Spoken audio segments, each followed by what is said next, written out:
The title of this podcast is A Growth Mindset and an Open Heart from the Beginning. This is inspired by a meeting I had today with a colleague. We meet weekly to work on a few projects, and we begin every meeting with really nurturing the human to human connection. And we're very intentional about it. You know, sometimes people can send a text message, hi, and that's their form of establishing their way of establishing connection. Then they get right down to business, like, hey, what are we eating? Or what do I owe you? Or something like that. Or, you know, when can you do this? As opposed to taking a moment to be present. Don't treat this as something on your to-do list, but treat it as first as an opportunity to really establish that human to human connection. I think can serve you really, really well. And it really has for me. It allows me to be rooted in the present moment. So my colleague, Nathan, and I are really intentional about doing that. So with this morning, I asked him about his kids, Weston and Olivia.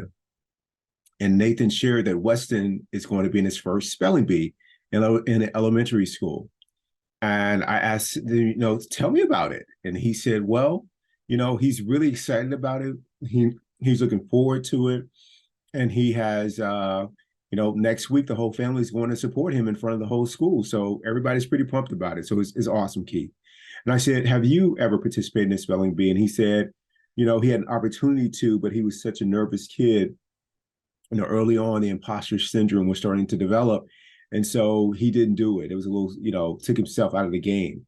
And then I shared about my experience with it. And I was telling Nathan that I had opportunities to do it too. And I started with first, you know, you had to finish first within your English class when I was in the sixth grade.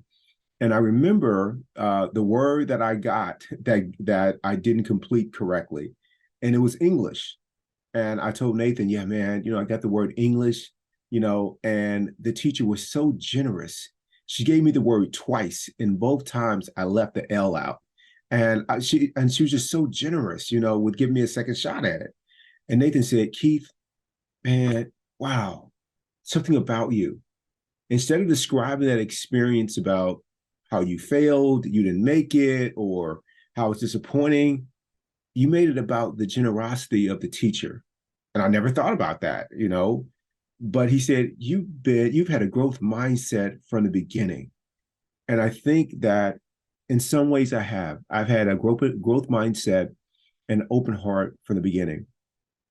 Along the way, however, I started to drift further and further away from that open mindset, but especially the open heart part.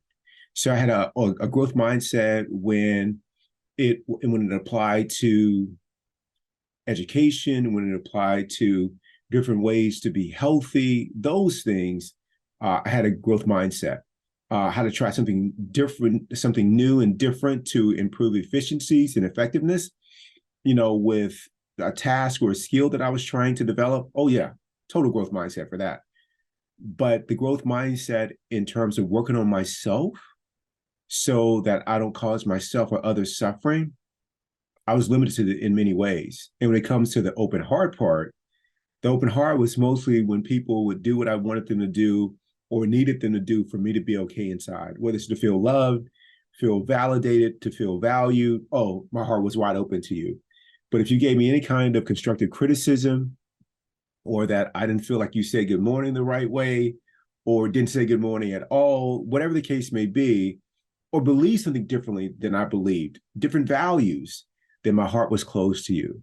And so it didn't start out that way, but it began to drift away from who I really want to be, who I am at my core. And so I really worked on returning back to where I was when I was in the sixth grade. Not only did I have a growth mindset, but I had an open heart. And I've cultivated that over the last 9 years or so to where I'm really present to the generosity and kindness of other people.